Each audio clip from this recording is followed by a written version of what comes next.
have to say to the families of the victims? I mean, they died in the custody of the United States. What victims are you referring to? In this shooting. Oh, to here? Yeah. Okay, I first of all, it should have never happened.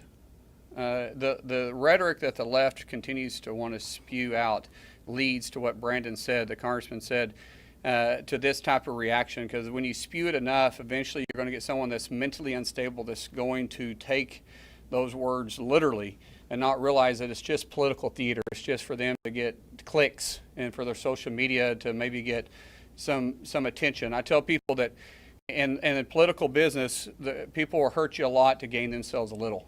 And when the rhetoric we're hearing from the left put people's lives at risk, which has happened here, we're sorry. What we did as officers is we responded and did everything we could to save as many lives that we possibly could during that tragic day, but it should have never taken place.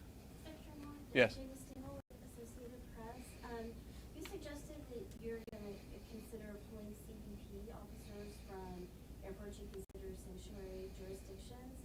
Is there any specific plan to do that in the works right now? And have you What I specifically said in New Jersey was, since the state police and the local police says they don't have the resources to be able to respond, then we're going to have to get our resources from someplace else, because we're going to protect our men and women that work for us. And if they're not willing to do that, then we're going to pull resources too. And to pull those resources, the closest resource we have is our CPB officers at the airport. We can flex with those individuals, bring them out. They're licensed officers. We can help provide perimeters, provide security, and then we can allow our SRT to be able to go out and start clearing the streets and doing crowd control. When that takes place, I have to make a decision on my resources, just like the governor and the mayor was making decisions based on their resources. And if we do that by pulling them out of processing flights going into international airports, we will do that, because we have to have resources too. Keep in mind, we're still shut down.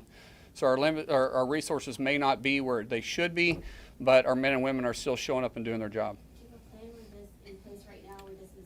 Right now, yes. Do we have a plan to initiate it? Yes, we have a plan to initiate it if required. We're not required to do it because the state is cooperating with us, and I hope the governor will continue to cooperate with us. The mayor has been very cordial to work with too. The chief of police has been very cordial. And as long as we continue to have this partnership with local and state law enforcement, then there will be no need to do so. To follow up on that, the transportation secretary has been critical of this plan. Have you spoken with him about Actually, that's not accurate. The Secretary Duffy and I have been in communication on this.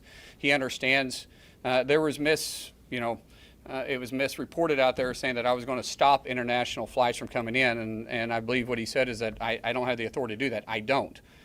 But I do have the authority to pull officers out if I have to, especially for security purposes for other federal officers, because we use, just like ICE can respond to airports when TSA was shut down and you saw ICE officers going in and helping process and helping with crowd control. We flex with ICE officers at that time to the airport. When ICE is needing help, we can also flex with personnel that's at the airports, meaning the CBP officers, and bring them out to help ICE. Yes. Former Border Patrol official Gregory Movina has been critical, saying I never met the guy. I never met the guy.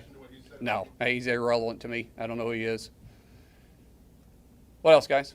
Question about the World Cup coming? Yes, sir. How the preparations been going? Has it been challenging? And about here, we're watching a game here in Dallas in a couple of weeks. Yeah. So FIFA's great. We have 9 games coming up here. Semifinals is going to be the last game. First game is going to be the June 14th against Japan and the Netherlands. Phenomenal facility. I mean, it's phenomenal. We just got in walking through the facility. We're doing all the preparations. We did get a little bit behind because the Democrats had a shutdown for 76 days, plus that's the 4th shutdown we've had in a year.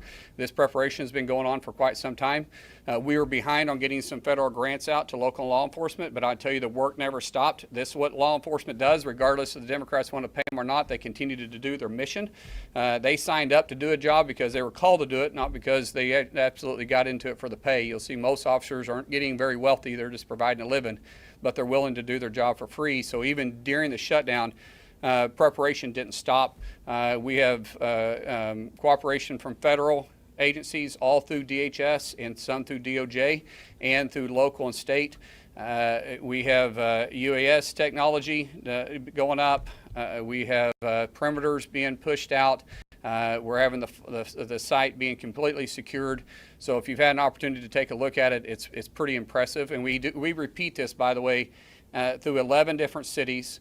We're going to have 78 Super Bowls in 38 days here inside the United States. Super Bowl has around 250 million people that watch it.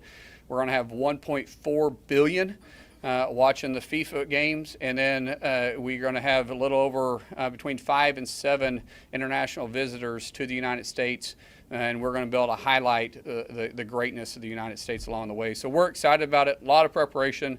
The first game in the U.S. is the 12th, June 12th in L.A. We'll be there, and then for the next 38 days, I expect my wife is going to see very little of me. Secretary, I know you keep saying. Let me go over here. Go ahead. Sorry, I heard a question come up. Last question. Oh, okay. Secretary, I know you keep saying the left, but what type of data do we have to support these claims on attacks on agents, and how are we tracking that across the country? What do you mean data? If I talk about percentages, death threats on ICE agents went up over 8,000%. Vehicle assaults went up over 3,300%. We've had assault on officers have went up over 1,500%. So that's real data. And when you start talking about the left, we see everybody in this room that's watched the news, 5 minutes of the news anytime in the last year, have heard the rhetoric that they keep spewing about our agents simply enforcing our nation's laws. And so you have to contribute that directly to what they're saying.